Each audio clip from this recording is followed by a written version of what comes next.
Siliguri corridor মাত্র 20 থেকে 22 kilometre চওড়া একটি স্থলপথ, যা ভারতের বাকি অংশকে উত্তর-পূর্ব ভারতের 8টি রাজ্যের সঙ্গে যুক্ত করে।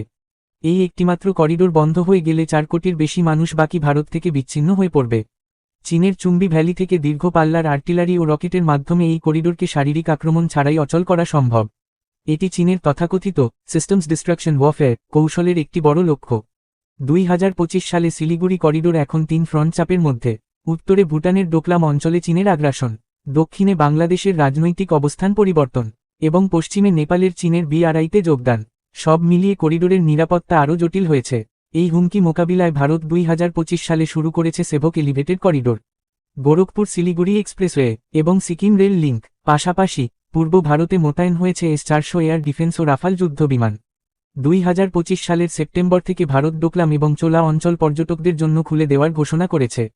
এটি কেবল পর্যটন নয়, চীনের উদ্দেশ্যে একটি স্পষ্ট বার্তা। এই অঞ্চলগুলোতে ভারত নিজের সার্বভৌমত্ব নিয়ে সম্পূর্ণ আত্মবিশ্বাসী।